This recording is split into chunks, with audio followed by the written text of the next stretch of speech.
Hello everybody आजको यस भिडियोमा सबैलाई स्वागत छ र हामीले वाचा गरे चाहिँ योभन्दा अगाडि हामीले दुईटा क्लासहरू 8:30 बजे भिडियो मार्फत लिइसकेका छौँ र आज चाहिँ यो हाम्रो तेस्रो क्लास हो र यसरी नै भिडियोहरू सधैँ 8:30 बजेको टाइममा तपाईँहरूको अगाडि आइपुग्छ। त्यसको लागि तपाईँहरूले सब्सक्राइब गर्नुभएको छैन सब्सक्राइब गर्नु, कमेन्ट गर्नु होला अर्को कुन खालको भिडियो बनाउने भनेर। र आज चाहिँ हामी नयाँ टपिक लिएर आएको छौँ र नयाँ टपिकमा चाहिँ हामीले एसीमा योभन्दा अगाडिको वर्ष जति पनि एसीहरू भए दुईटा 80 र 81 को हो तिनीहरूको क्वेसनमा चाहिँ साइन्स एन्ड टेक्नोलोजी अन्तर्गत सोधिएको युनिट 8 प्रेसरबाट के खालको मल्टिपल चोइस क्वेसन्सहरू सोधिएको थियो त्यसलाई चाहिँ आज हामी डिस्कस गर्न गइरहेका छौँ। र अब ढिलो नगरिकन यो क्वेसन्सहरूलाई चाहिँ हेरौँ। क्वेसन्सहरू चाहिँ जहिले पनि एसीमा रिपिट हुन्छ, त्यही भएर मैले बारम्बार भनिरहेको छु पुरानो क्वेसन्सहरूलाई हामीले लाइटली लिनु हुँदैन। हामीले तिनीहरूलाई चाहिँ सिरियसली लिएर तिनीहरूको क्वेसन चाहिँ हामीले राम्रोसँग प्र्याक्टिस गर्न पर्छ है। ल अब फर्स्ट क्वेसन छ वेन अ सिप, यो चाहिँ कहिले सोधेको त भन्दाखेरि 2081 कोसीमा सोधेको। When a ship enters a river from a sea it is found to sink more than before what is the reason for this भनेको छ। यसको अप्सन्सहरू दिएको छ due to the temperature of sea water being more than river more than that of river, due to the density of sea water being more than that of river water, due to the temperature of sea water being less than that of the river water, due to density less sea water being less than that of the river water. अब यहाँ हामीले के सोधेको छ त भन्दाखेरि एउटा समुद्रमा सीमा भएको जात चाहिँ कहाँ आयो त भन्दाखेरि रिभरमा आयो। र हामीलाई के थाहा छ त भन्दा सीको पानी कस्तो हुन्छ, it is a salty water है, साल्ट मिसिङ हुन्छ त्यहाँबाट इट इज सल्टी हुन्छ। अनि रिभरको चाहिँ इट इज फ्रेस, यसमा कुनै पनि मिस्टेक हुँदैन, साल्टहरू मिनरलहरू त्यस्तो धेरै हुँदैन। सो अब के बुझ्नु पर्यो त भन्दाखेरि साल्टले गर्दाखेरि के हुन्छ त भन्दाखेरि पानीकोमा चाहिँ डेन्सिटी चाहिँ बढाउने काम गर्छ हो। भनेपछि फ्रेस वाटरमा डेन्सिटी के हुन्छ त लो हुन्छ। अनि हामीले के थाहा छ त भन्दाखेरि अफ थ्रस्ट भनेको जहिले पनि के हुन्छ त डाइरेक्टली प्रोपोर्सनल टु डेन्सिटी। जे डेन्सिटी बढी भयो भने अफ थ्रस्ट पनि बढी हुन्छ र अफ थ्रस्ट बढी हुनुभयो भने के हुन्छ त अफ थ्रस्ट भनेको चाहिँ के हुन्छ त भन्दाखेरि यो कति लिक्विड डिस्प्लेस हुन्छ, एमाउन्ट अफ लिक्विड डिस्प्लेस्ड कति हुन्छ भन्ने कुरा चाहिँ अफ थ्रस्टले डिटरमाइन गर्छ। या अफ थ्रस्ट नै त्यही हो होइन।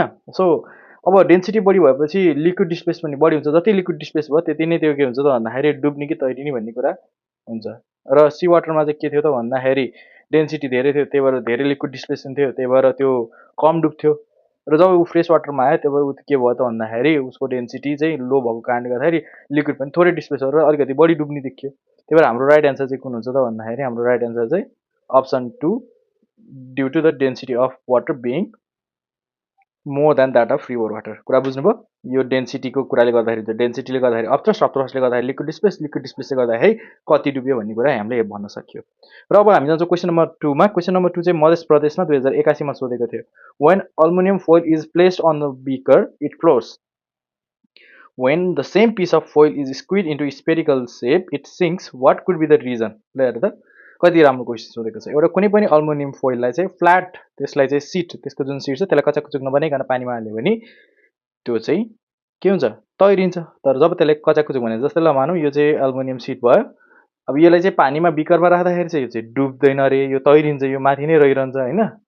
अनि त्यसपछि जब त्यहीलाई चाहिँ त्यही पानीमा हामीले कचाकचुक गरेर डल्लो बनाएर हाल्यो भने के हुन्छ भन्दाखेरि डुब्छ अरे। किन होला भनेको छ। हेर 4वटा क्वेसन छ। अब यसमा वेट इन्क्रिज हुन्छ त, म सबैलाई खेलाउँछु है त, वेटको कुरा गरौँ। वेट इन्क्रिज हुन्छ, यसको जति छ यसको पनि वेट त्यति नै हुन्छ होइन। अनि सर्फेस एरिया त बढ्दैन नि त, यो सर्फेस यो हेर त यति सर्फेस एरिया, यसको सर्फेस एरिया कति छ यति छ। अब यसको सर्फेस एरिया त ल यति मात्रै छ कचाकचुक बनाउँदाखेरि, भनेपछि सर्फेस एरिया बढ्ने त हुँदैन, सर्फेस एरिया त घट्नै हुँदैन, यो पनि हुने भएन। अनि त्यसपछि density of the foil increases and sinks. अब एउटै मास छ अनि त्यतिखेर त्यसको चाहिँ अब त्यसलाई त हामीले भोल्युम के अरे डेन्सिटी त्यसको त बढ्ने घट्ने हुँदैन। फ्ल्याट हुँदाखेरि डेन्सिटी हाई र फ्ल्याट नहुँदा कचाकचुक हुँदाखेरि डेन्सिटी कम भन्ने हुँदैन। सो यो पनि मिलेन। अब मिल्ने आन्सर के रहेछ त भन्दाखेरि अब फ्ल्याट हुँदाखेरि यसको सर्फेस एरिया के त हेर त सर्फेस एरिया चाहिँ धेरै हुन्छ फ्ल्याट हुँदाखेरि, तर जब कचाकचुक बनाइन्छ सर्फेस एरिया उसको के हुन्छ घट्छ। र सर्फेस एरिया घटेपछि के हुन्छ त भन्दाखेरि यसले जति अफ थ्रस्ट दिन्थ्यो नि, अब फ्ल्याट हुँदाखेरि अफ थ्रस्ट धेरै हुन्थ्यो, त्यही भएर पानी धेरै डिस्प्लेस भएपछि त्यो तैरिन्छ। तर जब यो सर्फेस एरिया घट्यो, सर्फेस एरिया घट्ने बित्तिकै के हुन्छ त भन्दाखेरि अपथ्रस्ट पनि घट्यो, अपथ्रस्ट पनि के भयो घट्यो, त्यसले गर्दाखेरि त्यो चाहिँ डुब्यो, त्यही भएर डुब्छ। सो हाम्रो राइट एन्सर चाहिँ के हो त भन्दाखेरि अप्सन आईको surface area decrease, upthrust decrease and sinks है। ल यति मजाको एउटा कन्सेप्ट यहाँ यसले क्लियर बनाइदिएको छ। ल अब हामी जान्छौँ अर्को क्वेसनमा। ल अर्को क्वेसन छ 2081 बागमतीमा सोधेको if 500 newton force is applied on the piston A how much force is produced on piston B भनेको छ है। ल अब हेर यहाँ हामीले के गर्नु पर्यो त भन्दाखेरि by Pascal's law F A divided by A is equal to F B divided by F AB हो कि होइन। अब हामीले के बुझ्नु पर्यो भन्दाखेरि यतिमा हामीले के बुझ्नु पर्यो, हामीलाई एफए कति दिएको छ 500 न्युटन दिएको छ, अनि त्यसपछि ए कति दिएको छ हेर त 200 सेन्टिमिटर दिएको छ सेन्टिमिटर स्क्वायर, अनि त्यसपछि एफबी कति दिएको छ थाहा छैन, त्यही निकाल्न पर्ने छ। अनि ए कति छ हेर त 350 सेन्टिमिटर स्क्वायर। सो अब यहाँ काटकुट गर्दाखेरि के हुन्छ त भन्दाखेरि एफबी इज इक्वल टु अब क्रस मल्टिप्लाई गरौँ 5 इन्टु 350 डिभाइडेड बाई 2 गर्दाखेरि यसको कति आउँछ त भन्दाखेरि यसलाई क्यालकुलेट गर्दाखेरि आउँछ 875 न्युटन आउँछ। सो यो चाहिँ कहाँ छ हेर त अप्सन आईमा छ। यसरी गर्न जान्नु पर्यो है। र अर्को कुरा के गर्न सकिन्छ भन्दा यसलाई अझै डाइरेक्ट बनाउनले चाहिँ हामीले के गर्न सकिन्छ भन्दा जहिले पनि FB is equal to FA into AB divided by के अरे ए भनेर यसरी चाहिँ गर्न सकिन्छ। यो ए भनेको चाहिँ यतिको एरिया, एबी भनेको चाहिँ यतिको एरिया है। ल यसरी पनि गर्न सकिन्छ, डाइरेक्ट भयो है।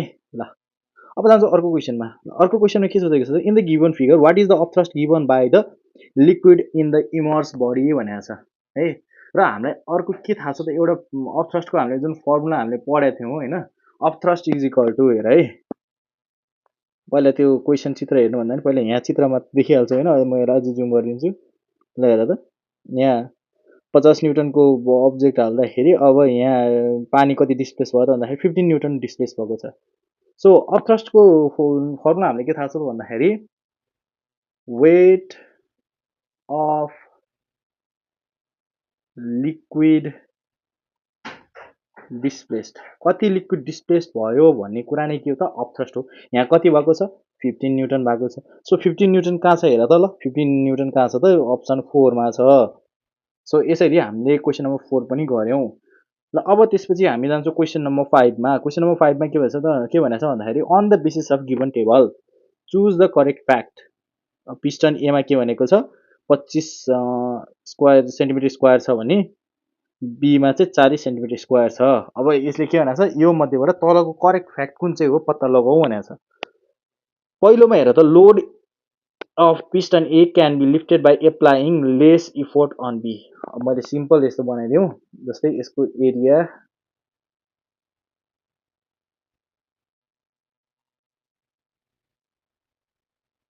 ल हेर त यस्तो खालको बनाउँदाखेरि यसको एरिया कति छ त, यहाँ फोर्स लगाएको छ यसको एरिया भनेको चाहिँ कति छ त 25 सेन्टिमिटर स्क्वायर छ, अनि यसको एरिया कति छ त भन्दाखेरि 40 सेन्टिमिटर स्क्वायर छ। अब यहाँ कतातिर फोर्स लगाउँदाखेरि चाहिँ यसले फर्स्ट पोइन्टले के भने नि एमा राखेको लोड चाहिँ बीमा थोरै इफोर्ट लगाएर पनि मिल्छ भनेको छ है। अनि त्यसपछि अर्को के भनेको छ त भन्दाखेरि load of piston B can be lifted by applying less effort on A भनेको छ। अनि सीमा चाहिँ एमा भएको load of piston A can be lifted by applying more effort on. अब यो मोर भन्ने त हुँदै हुँदैन र इक्वल भन्ने पनि हुँदैन है। हामीलाई के थाहा छ पास्कल्स लले के सिकाएको थियो त भन्दाखेरि कुनै पनि एरियामा जति प्रेसर लगाउँछ त्यो चाहिँ बढ्दै जान्छ या इक्वली डिस्ट्रिब्युट हुन्छ, नर्मली डिस्ट्रिब्युट हुन्छ भनेर पढेको थियो। अब यहाँ एमा थोरै फोर्स लगाउँदा नि धेरै फोर्स कता लाग्छ त भन्दाखेरि जता एरिया धेरै छ त्यता धेरै लाग्छ। भनेपछि धेरै एरिया कहाँ छ यो बी साइडमा पिस्टन बीमा। भनेपछि a load of piston B can be easily lifted by applying less effort भनेपछि हाम्रो राइट एन्सर चाहिँ यो हुने भयो 2 हुने भयो है। ल अब जान्छौँ हामी अर्को क्वेसनमा। अर्को क्वेसनमा के दिएछ त भन्दाखेरि 2081 साल सुदूरपश्चिममा सोधेको हो यो। In the adjoining figure how much weight can be balance in piston B भनेको छ। अब यसलाई अलिकति जुम इन गरेर हेर्नु पर्यो है। ल अब पिस्टन एमा फोर्स कति लागेको छ पहिला फोर्स अन ए कति छ 30 न्युटन छ। अनि के छ त अर्को भन्दाखेरि एरिया अफ ए कति छ 2 सेन्टिमिटर स्क्वायर। अनि हामीलाई एफबी थाहा छ त थाहा छैन, निकाल्न पर्ने छ। अनि AB area of B piston B कति छ त भन्दाखेरि 10 सेन्टिमिटर स्क्वायर। सो भर्खरै मैले तिमीहरूलाई फर्मुला के सिकाएको थिएँ त भन्दाखेरि F B is equal to F A into area of B divided by area of A. F A 30 छ, एरिया कति छ 10 छ, अनि अर्को एरिया कति छ 2 छ। सो यसको चाहिँ 5 टू 10 यसले 150 न्युटन आयो। 150 न्युटन कहाँ छ 2 मा छ है। सो यसरी चाहिँ हामीले गर्न सक्छौँ। र अब जाउँ हामी अर्को क्वेसनमा जुन चाहिँ 2080 मध्य प्रदेशमा सोधेको थियो। To measure the pressure of liquid pressure of liquid P is equal to HD formula what does H stand for and what changes occur in P when H increases. अब हामीलाई यहाँ के दिएछ त भन्दाखेरि pressure is equal to HDG दिएको छ हो। सो अब यो एच भनेको के हो त, अब यो एच भनेको हाइट है। अनि यो डी भनेको के हो त भन्दाखेरि this D stands for density. अब यो डेन्सिटीलाई कहिलेकाहीँ चाहिँ यसरी रो भनेर पनि दिन्छ है। अनि यो जी भनेको एक्सिलरेसन ड्यु टु ग्राभिटी है। So acceleration due to gravity g भइहाल्यो होइन। अनि एच भने एच भइहाल्यो। अब हेर त यहाँ के छ त P is directly proportional to H हो कि होइन। भनेपछि यो बढ्दाखेरि यो पनि बढ्छ र एच घट्दाखेरि यो पी पनि घट्छ भन्ने कुरा हामीलाई थाहा छ भने अब यहाँ हामीले सिधै के भन्न सक्यो, यसको राइट एन्सर चाहिँ अब हाइट हो एच भनेको र पी के हुन्छ इन्क्रिज हुन्छ, एच इन्क्रिज हुन्छ भनेपछि यो गर्न सक्यो। र कुनै कुनै केसमा चाहिँ 11 राइट एन्सर मान्छ है। तर हाम्रो डाइरेक्टली एच हुँदाखेरि हाइट नै मान्ने है। ल अब त्यसपछि अर्को जाउँ हामी क्वेसन नम्बर 8 जुन चाहिँ बागमती प्रदेशमा 2080 मा सोधेको थियो है। What will be the weight of water displaced by a body of 400 gram. ल हेर त weight of water displaced by 400।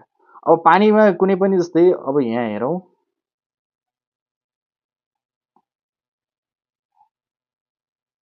एउटा अब्जेक्ट छ 400 ग्रामको र यसले वाटर कति डिस्प्लेस गर्यो त भन्दाखेरि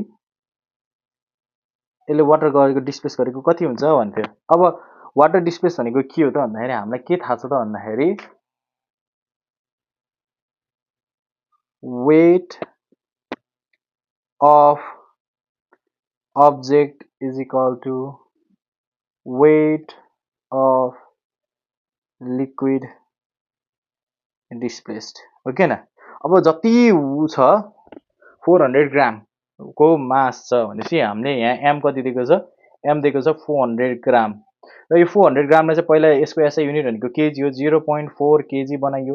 अब यो कसरी आयो कमेन्ट गर है। अनि त्यसपछि हामीलाई एक्सिलेसन ड्यु टु ग्राभिटी जी एमसिक्यूमा मैले कति राख्नु भनेको छु त भन्दाखेरि 10 मिटर पर सेकेन्ड स्क्वायर राख्नु भनेको छु। So therefore weight of object कति हुन्छ त भन्दाखेरि एमजी हुन्छ। एमजी कति आयो हेर त 0.4 इन्टु 10 गर्दाखेरि कति भयो त भन्दाखेरि 4 न्युटन भयो। अब हेर वेट अफ अब्जेक्ट जति छ त्यति नै वेट अफ वाटर डिस्प्लेस्ड हुन्छ भने हो किन। सो 4 न्युटन चाहिँ के आयो त भन्दाखेरि हाम्रो एन्सर आयो। सो त्यो एन्सर कहाँ छ हेर त, एन्सर छ 2 मा छ। ल 8 को पनि सक्यो। अब हामी जान्छौँ 9 मा। 9 मा हेर त 9 मा के भनेको छ त भन्दाखेरि 2080 लुम्बिनीमा सोधेको what is of thrust exerted by the water on the given figure है। अब गिभन फिगरमा दिएको अफ थ्रस्ट कति हो त भनेर अब यहाँ जी कति छ त के सरी मास कति छ त अब्जेक्टको भन्दाखेरि भर्खर जे लगाए त्यही लगाउने है। एम इज इक्वल टु 200 ग्राम त्यो भनेको कति हो त भन्दाखेरि 0.2 केजी। अनि जी कति हुन्छ 10 मिटर पर सेकेन्ड स्क्वायर हुन्छ। यो जी भनेको acceleration due to gravity. So weight of object is equal to कति एमजी 0.2 इन्टु 10 भनेको कति हुन्छ त भन्दाखेरि 2 न्युटन भयो। अब weight of water displaced is equal to of thrust यो हामीलाई थाहा छ। र वेट अफ वाटर डिस्प्लेस भने फेरि के हो त भन्दाखेरि वेट अफ अब्जेक्ट हो। सो वेट अफ अब्जेक्ट कति आएको छ 2 न्युटन। सो 2 न्युटन भने के हो वाटर डिस्प्लेस हो। यो वाटर डिस्प्लेस 2 न्युटन हो भने अर्थस पनि कति भयो 2 न्युटन नै भयो। सो हाम्रो राइट आन्सर चाहिँ के हो त भन्दाखेरि 2 न्युटन। यसरी चाहिँ हामीले गर्नुपर्छ है। मैले यो जुन यो गरेको छु नि यो रफ हो है, यो रफ हो, तिमीहरूलाई बुझाउनलाई हो। तिमीहरूले इक्जाममा रफ पेपरमा यसरी गरेर गर्न सक्छौ, टाइम धेरै वेस्ट नगर्ने, डक्क यति आयो यसरी आयो भने चाहिँ ए हुन्छ भनेर बुझ्ने है। तिमीलाई मैले बुझाउन कन्सेप्ट बुझाउन मात्रै यति गरेको। र क्वेसन नम्बर 10 मा हेर त के छ। क्वेसन नम्बर 10 मा छ त्यो चाहिँ कर्णाली प्रदेशमा 2080 मा सोधेको। दुईटा यहाँ चाहिँ के दिएछ त भन्दाखेरि a fact and two statements about Pascal's law are given below. Fact, the pressure given on an enclose liquid is equally transmitted in all direction by liquid. त्यो चाहिँ पास्कल्स ल भयो होइन, पास्कल्स ल चाहिँ फ्याक्ट भयो। अनि त्यसपछि अर्को भनेको the law is applicable in functioning of submarine होइन, सबमरिनको फङ्सन गर्नलाई पनि यही पास्कल्स ल काम गर्छ अरे भनेर भनेको छ होइन। अनि the law is applicable in breaking system of 4 wheelers भनेको छ। जुन ब्रेकिङ सिस्टम हुन्छ नि हाइड्रोलिक ब्रेक हो त्यो पनि यसमा पास्कल्स लमै काम गर्छ भनेर भनेको छ। सो अब हामीले सोधेको छ यो चारवटा स्टेटमेन्ट मध्ये कुन चाहिँ राइट हो भनेर सोधेको छ। यो फ्याक्ट त करेक्ट हो, फ्याक्ट करेक्ट हो, ठिक छ, तर दुइटै करेक्ट हो त। सबमरिनको वर्किङ प्रिन्सिपल पास्कल्स ल हो त होइन नि, त्यो त ल अफ फ्लोटेसन हो नि त होइन। सो अब हामीले के गर्छौँ त भन्दाखेरि हाम्रो यो चाहिँ रङ हो तर यो चाहिँ राइट हो नि त होइन। भनेपछि स्टेटमेन्ट राइट छ, स्टेटमेन्ट राइट छ। अनि त्यसपछि स्टेटमेन्ट 1 चाहिँ रङ छ र फ्याक्ट पनि राइट छ। भनेपछि अब हामीले बुझ्नु पऱ्यो के त भन्दाखेरि 10 नम्बरमा चाहिँ बोथ स्टेटमेन्ट करेक्ट त हुँदैन भनेपछि यो मिलेन। फ्याक्ट इज करेक्ट एकदम ठिक छ, बोथ स्टेटमेन्ट्स आर इनकरेक्ट यो चाहिँ होइन। एउटा स्टेटमेन्ट त ठिक छ नि होइन। Fact and statement 1 are correct but statement 2 is incorrect. ठ्याक्कै उल्टो भयो। फ्याक्ट करेक्ट हो तर स्टेटमेन्ट 1 चाहिँ रङ हो, स्टेटमेन्ट 2 मात्रै करेक्ट हो। भनेपछि अप्सन नम्बर 4 चाहिँ हाम्रो राइट आन्सर हो। यसरी चाहिँ हामीले लेख्न सक्नु पर्यो है। Okay, now moving on to next question. Last question हो यो आजको, किनभने 11वटा मात्रै क्वेसन सोधेको थियो। यो चाहिँ ग्रेड इम्प्रुभमेन्ट इक्जाममा सोधेको थियो, अस्ति भर्खर सोधेको क्वेसन है। On which principle hydraulic press is based रे। र हाइड्रोलिक प्रेस भनेको के हो त भन्दाखेरि जेनरली यसको वर्किङ प्रिन्सिपल भनेको कस्तो हुन्छ त भन्दाखेरि यस्तो खालको हुन्छ, यो इन्क्लोज हुन्छ होइन। अनि यहाँभित्र चाहिँ एकतिर प्रेसर लगाउँदाखेरि यतातिर काम गर्छ, यतापट्टि चाहिँ काट्ने मेसिन्सहरू हुन्छ। म एउटा फोटो मिल्यो नि यहाँ राखिदिन्छु है। ल भनेपछि अब हामी के बुझ्नु पऱ्यो त भन्दाखेरि सो यो त हाइड्रोलिक प्रेस भनेको त एउटा इन्क्लोज भेसलभित्र पानीमा प्रेसर लिक्विडमा प्रेसर लगाउँदाखेरि त्यहाँ ओइल हुन्छ या अरू केही हुन्छ होइन। त्यसमा प्रेसर लगाउँदाखेरि लिक्विडमा प्रेसर लगाउँदाखेरि एक ठाउँमा लगाएको प्रेसर अर्को ठाउँमा गएर नि त्यति नै प्रेसर जेनेरेट हुन्छ भने त्यसलाई हामीले पास्कल्स ल भन्छौँ होइन। र त्यो भएको यही छ भने चाहिँ हाम्रो राइट एन्सर चाहिँ सिधै के हो त भन्दाखेरि पास्कल्स ल हो है। ल यति भन्दै आजको हाम्रो यो मल्टिपल चोइस क्वेसन चाहिँ यहाँ सकियो। र प्लिज फेसबुकमा पनि फलो गर्नु होला, मैले त्यहाँ क्वेसन्सहरू राखेको हुन्छु होइन, पिडिएफ फर्मेटमा, फोटो फर्मेटमा। अनि यो त च्यानललाई सब्सक्राइब गर्नु नै होला, कमेन्ट गर्नु। अब हामीले डेली एउटा भिडियो चाहिँ मिलाएर हामी लिएर आउँछौँ। अब त्यसको लागि चाहिँ तपाईँहरू तयार भएर पढ्नलाई रेडी भएर बस्नु होला। यति भन्दै आजको भिडियोलाई मैले यहीँ एन्ड गरेँ। थ्याङ्क यू सो मच, अर्को भिडियोमा भेटौँला।